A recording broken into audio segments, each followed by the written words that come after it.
Assalamualaikum, datang lagi sebuah TWS baru ya. Ini saya beli di Shopee kemarin, harganya cukup terjangkau loh. Harganya adalah 228.228 dan ini cukup cepat pengirimannya ya. Kalau dilihat di sini tanggal bayarnya tanggal 3 Agustus.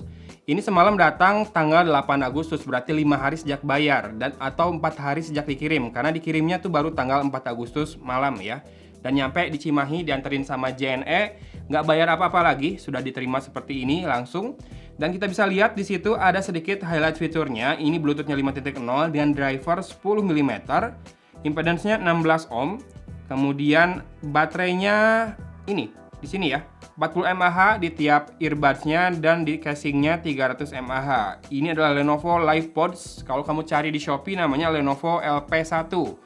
Saya pun nggak tahu sebetulnya kalau LP1 itu kepanjangan dari LivePods ya. Kirain memang tipenya aja LP1, ternyata dia namanya LivePods. Dan kita akan unbox langsung serta kita tes ya suaranya. Yuk kita lihat dulu apa yang ditawarkan oleh Lenovo di level harga 200 ribuan.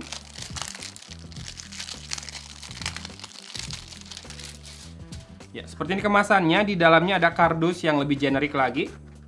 Oke, jadi kardus yang di luar bikin penampakannya terlihat mewah, tapi yang di dalam kelihatan generik seperti ini.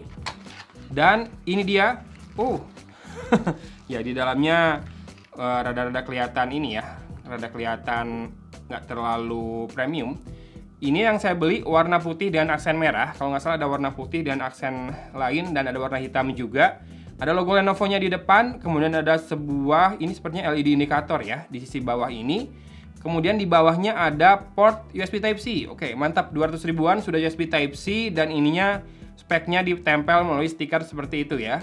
Kemudian di dalam paket penjualannya ya dapat kabel USB Type-C juga dan dapat ini adalah ear tips cadangan sepertinya ya, cuma satu pasang doang. Lalu ada manual booknya, kecil banget, sedikit saja. Bahasa Cina semua juga, jadinya nggak usah dibaca lah ya. Ya, mari kita buka charging case-nya. Oke, seperti itu penampakan dari earbuds-nya di dalam. Rada-rada mirip ini nggak sih AirPods Pro-nya Apple? Sedikit kali ya, tapi kayaknya enggak deh. Saya nggak pernah pegang juga sih soalnya. Dan di sisi dalamnya seperti itu, warna merah. Nah ini masalahnya adalah nggak ada ininya. Oh ada suaranya barusan. Yang kanan disimpannya di kanan, ngadep ke sana. Dan yang kiri di kiri, nggak kebalik cara naruhnya. Oke, lampu indikatornya nyala nih, warna biru. Ya, kemudian kita akan buka. Oke, udah muncul suara, barusan kedengeran. Dan kita akan coba pairing langsung saja. Mari kita pairing, Bluetooth-nya kita nyalakan. Apakah akan langsung muncul available device-nya di sini? Ya, langsung muncul ya, Lenovo LivePods. Dan, tapi saya pengen lihat di settingan Bluetooth, apakah ada informasi lain yang bisa dimunculkan oleh Lenovo LivePods ini. Baterainya 100% dan tidak ada info tentang high-res audionya ya. Oke, saatnya kita pasangkan di telinga, tapi mungkin mau dilihat dulu nih penampakan earbuds-nya. Lebih detail, lebih dekat. Ini earbuds-nya menggunakan plastik glossy keseluruhannya. Ya, di sini ada sebuah sebuah lubang. Entah untuk apa, apakah mikrofon kedua? Kayaknya mikrofonnya di situ deh. Soalnya di bawah ini hanya ada pin magnetik buat charging, tidak ada lubang untuk mikrofon ya. Dan juga tidak ada LED indikator di earphone-nya ini. Termasuk saya belum tahu apakah ada sensor sentuh atau ya pokoknya input di earphone-nya ini. Penampakannya di telinga seperti ini, ada tangkainya, tipenya full in ear, melekat dengan baik. Tapi saya masih ngerasa suara saya masih kedengaran dengan cukup jelas ya, walaupun ini sudah menutup telinga saya. Ya, oke, cara pengoperasiannya adalah tap satu kali buat play dan pause, kemudian tap dan tahan buat masuk ke voice assistant ya. Kalau tap dua kali saya nggak tahu ada bunyi dua kali gitu, entah buat apa, apakah ada noise cancelling mode-nya atau enggak. Tapi saya nggak ngerti bunyinya apa. Tapi kalau tap 3 kali di kanan buat next, tap 3 kali di kiri buat previous ya. Oke, barusan udah ngetes main PUBG ya dengan Lenovo LivePods LP1 ini.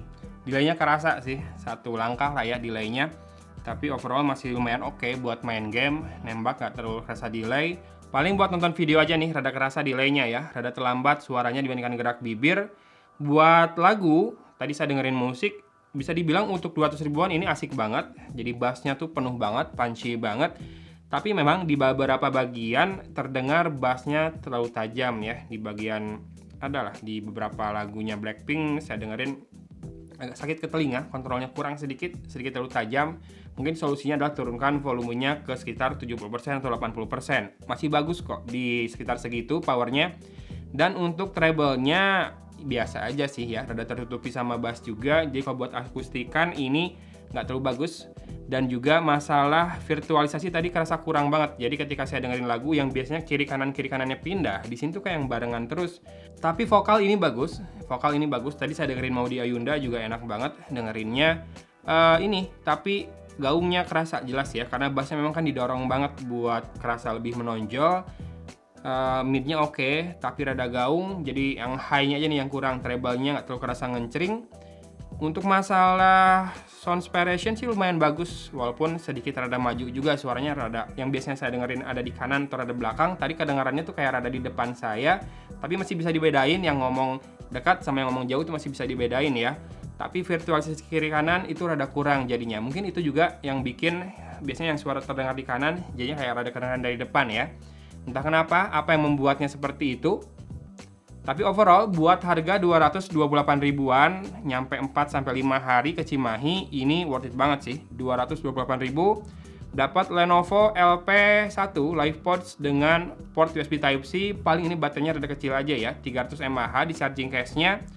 Dan juga ini, penampakannya bagus, keren.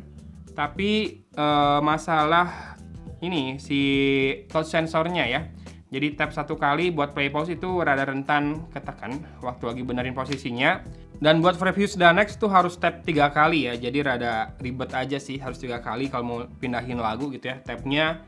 Dan ini bahasa Cina semua, bahasa Mandarin semua, indikator suara yang ada di kupingnya. Kemudian manual booknya juga bahasa Mandarin semua, karena memang ini kayaknya bukan versi global ya. Tapi overall buat 228 ribu menurut saya sih ini suaranya bagus. Walaupun memang karakternya harus disesuaikan, apakah kamu nyari bass aja dengan vokal yang masih bagus tapi treble dan virtualisasi kurang. Sound separation masih bagus sih ya. Kemudian juga sound staging ya saya rasa rada-rada kacau, karena yang harusnya suara dari kanan malah jadi rada kedengaran ke depan gitu ya. Tapi overall tetap saya bilang kalau 228 ribuan sih oke ya segini. Oke, gitu aja paling di video kali ini pembahasannya. Terima kasih sudah menyimak. Dari Kota Cimahi, Agon pamit undur diri. Wassalamualaikum warahmatullahi wabarakatuh.